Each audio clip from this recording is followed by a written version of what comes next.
to go with Robbie Mitchnick because, you know, him being at Ripple and then going to be the head of digital assets at BlackRock and creating the calculator that shows how XRP gets to $10,000 a piece. That's my benchmark.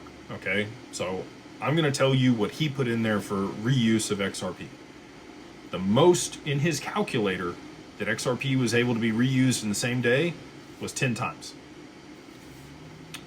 So you can take 1 0 off, whatever you think the price could go to. So again, that comes back to available supply, total volume across the network. But you could reuse that same XRP multiple times a day.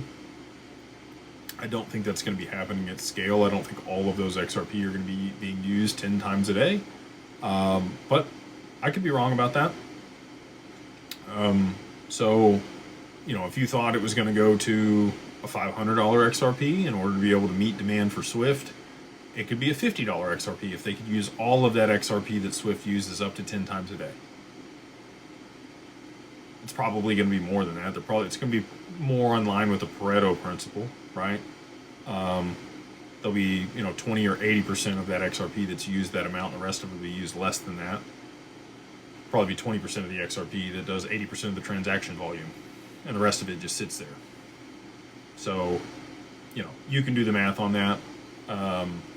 It's still a much higher price than what it is today that would be needed in order to be able to facilitate that, even if they did